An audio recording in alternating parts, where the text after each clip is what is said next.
going to take a dip into the Atheist Mailbag and a little smattering of news. Next on the Atheist Viewpoint.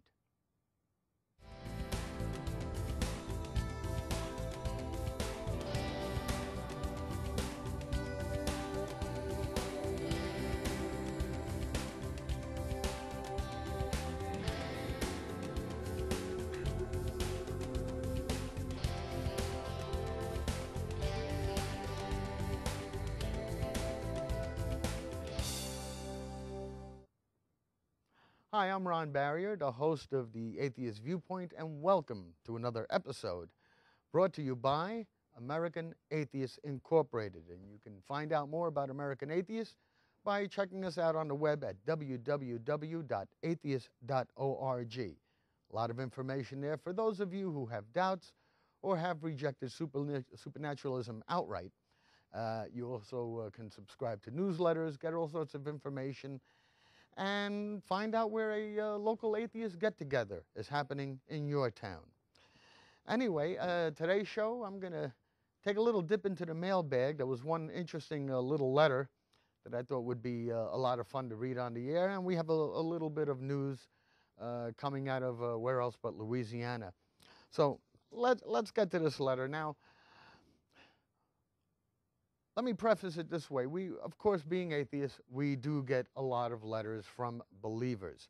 Do we ever get letters from Jews? We get them from everybody. Okay. All right. Jews I don't pick on so much because the Jewish people don't run around saying, you know, if you don't become Jewish, something's going to happen to you. That's a Christian motif.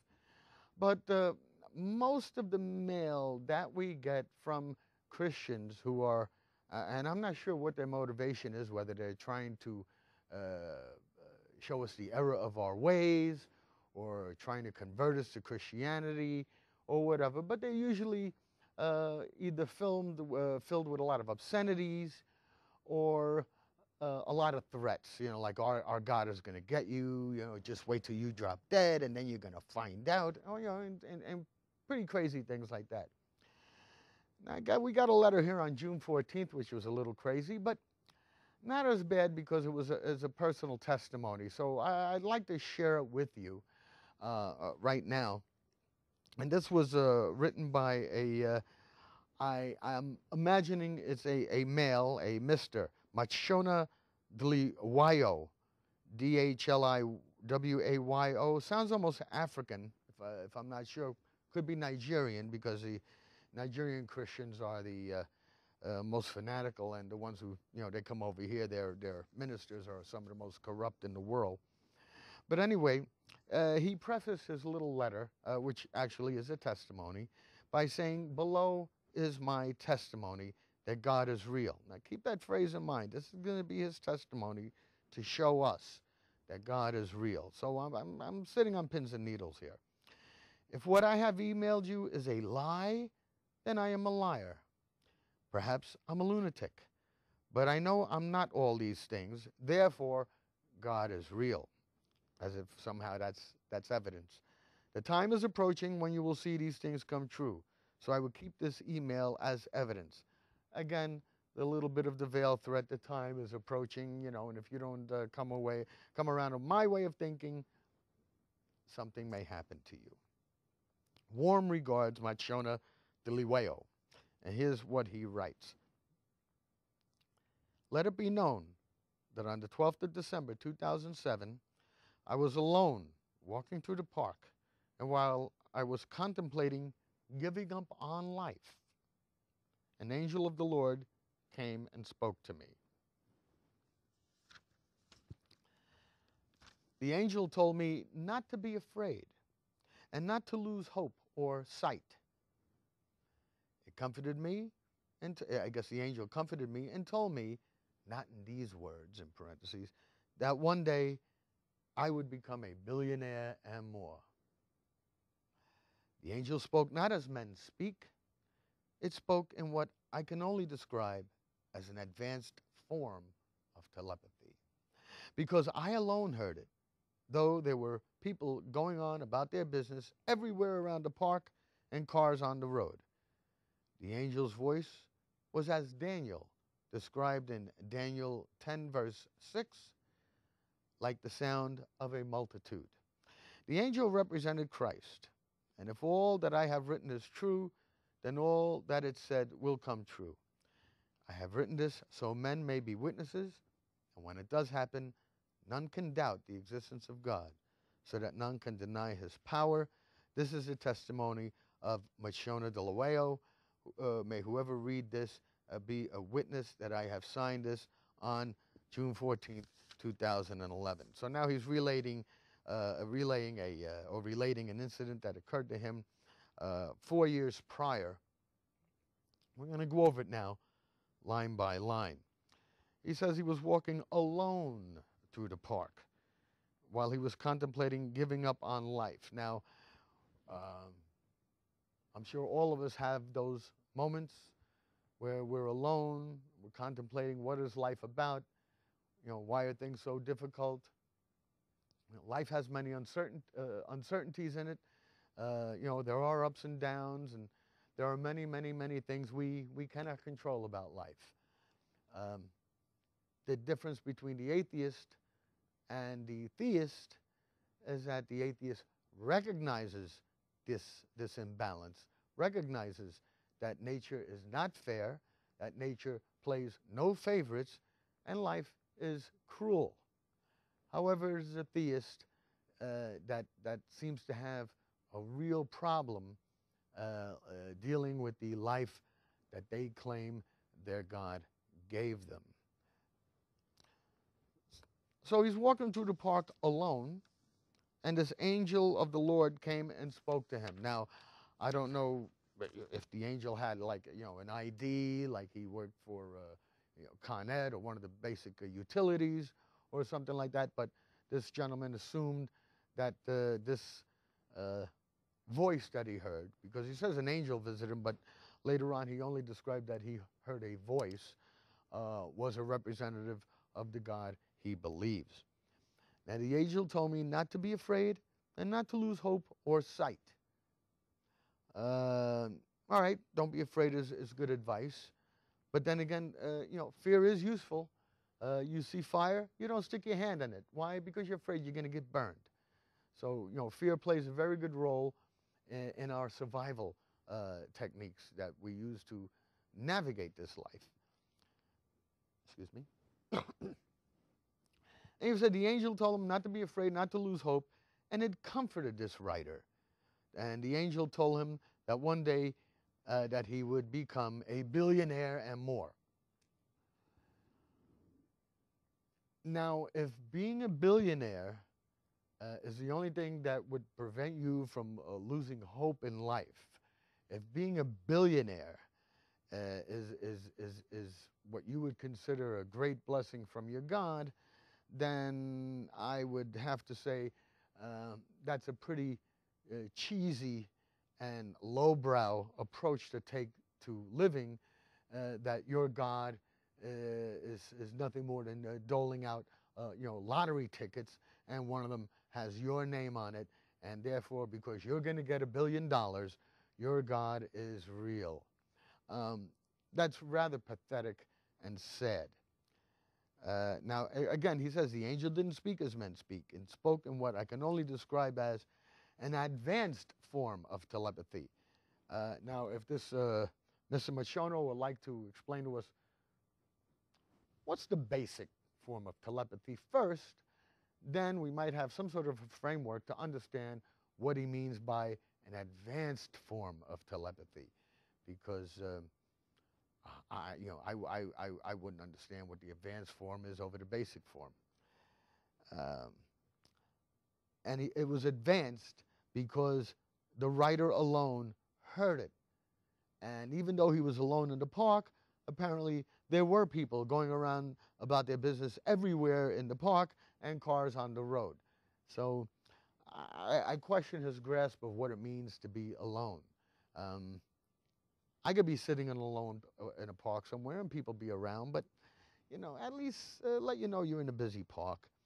The angel's voice was as Daniel described in Daniel 10, verses 6, like the sound of a multitude. Now, the only thing I could gather up to kind of explain what the sound of a multitude would be is pick up any cheesy Hollywood movie about possession, and usually the victim, the person who plays the voice of the possessor of the victim, they usually run it through all sorts of voice processors in order to give it a variety of pitches and tones, so it sounds like there's more than one speaking. So obviously, you know, we can duplicate these voices that sound like multitudes. And as far as I know, that's the only place I've ever heard them, and that is in the movies. The angel represented Christ, according to this writer, and if all that I have written is true, then all that is said will come true. I have written this so men may be witnesses. Apparently, he places great importance that we witness his impending wealth. And so, you know, Mr. Machono, please, once you inherit this $1 billion or more, as you state in your letter, let us know. You know, if you would like to share it with us, we would certainly share in your good fortune. Now, I'm going to go back to his premise, because his premise was, before he wrote the letter, his little preamble, was that if what I have emailed you is a lie, then I am a liar. I don't believe he's lying. I accept him at his word that he had a subjective experience. Now, whether this subjective experience is as accurate as he described it, that's another story altogether. I wasn't there. I'm not going to pass judgment. But I'm not going to say he's a liar. He believes it. That's fine. Perhaps I'm a lunatic. That fits the bill a little bit more. People who hear voices that they're going to get $1 billion are usually called lunatics. You see a lot of these lunatics on American Idol. They think they can sing, and that their singing ability is going to bring them millions and millions of dollars. They walk into the judge's room at the beginning. They're immediately trashed as no talent. And of course, when they go out, a lot of them have a fit and claim that the judges don't know what they're talking about. Well, all I can do is ask you, have you ever seen any of these people who were rejected by the American Idol judges at the beginning? I'm not talking when you make the final 12, because when you make that final group, you're on national TV everywhere. But these initial ones, none of them have ever come back. They're delusional. People are delusional. We like to think we're better than we truly are. We like to think that we're entitled to more than what we get. And in this case here, this gentleman or person, Machono, has reduced his God to simply a pathetic act of whether or not he gets $1 billion or not. I wonder if Mr. Machono, when he doesn't get his $1 billion, would do what the Reverend of the Simpsons did one time, and that was remove his cross and everything and throw it on the ground and get rid of it. But probably not. He will probably rationalize this as, you know, in fact, I don't know how he's going to rationalize it. So if you have letters to write, try and give us something a little more convincing other than you heard a voice telling you you're going to be a billionaire. All right? It really is greedy. And I've always thought that the afterlife, the Christian afterlife, has always appealed to our sense of greed, because it presents itself as a better existence than we have now. Thus, you see the rush for rapture by many Christians. They want to be raised into heaven, you know, like on May 21st when it didn't happen. They're all ready to go to heaven because they believe heaven is better than earth. If it is, what's stopping you? At least don't do what the Muslim fanatics do, and that is take the innocent with you. You want to go to heaven? Go. But leave the rest of us alone. Not a very convincing letter. I would like to see better letters in the future. I wanted to take the second half of this show to go into a little bit about Christian ethics and morals. And I referred to a story that broke on May 21st. This was Rapture Day.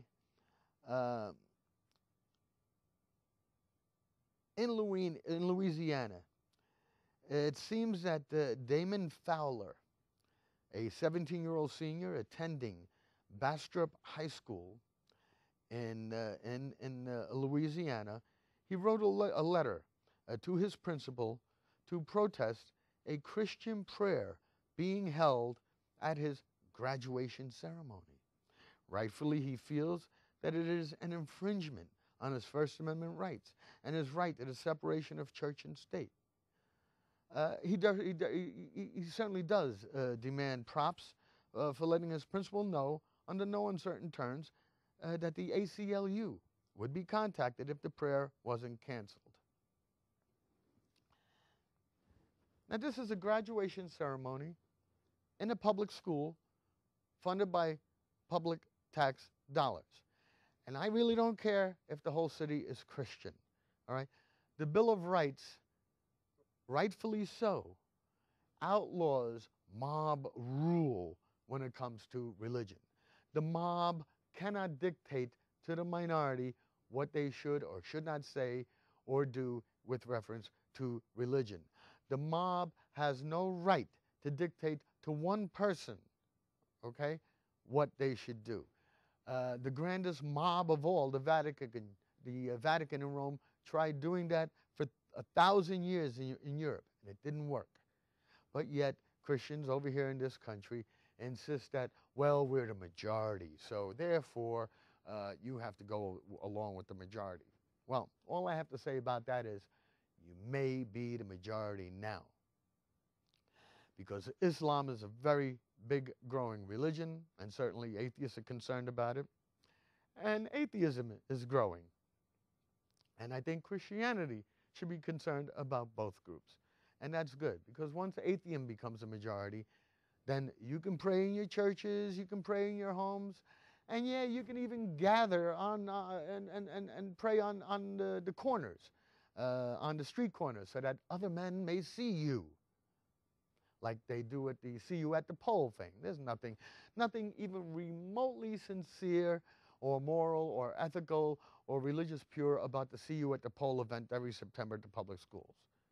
This is about being seen by other men, as Matthew in chapter 6 spoke eloquently about. Well, so, you know, they're always saying we're a Christian nation and we should be following Christian values. In Louisiana, they love their values, their Christian family values. So how do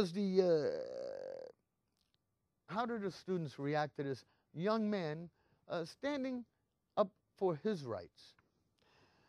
Well, he had to suspend his Facebook page because as soon as word got out that he was protesting Christian prayer, all the little Christian zealots on the area began bashing him and posting hate messages on his wall. Fortunately, the page is back up.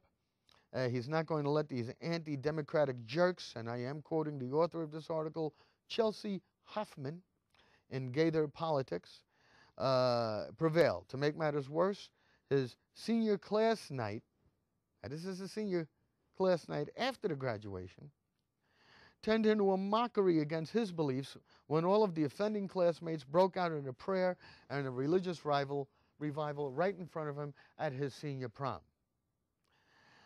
Now, one thing I'd like to say to Mr. Damon Fowler, the Christians did not mock your beliefs.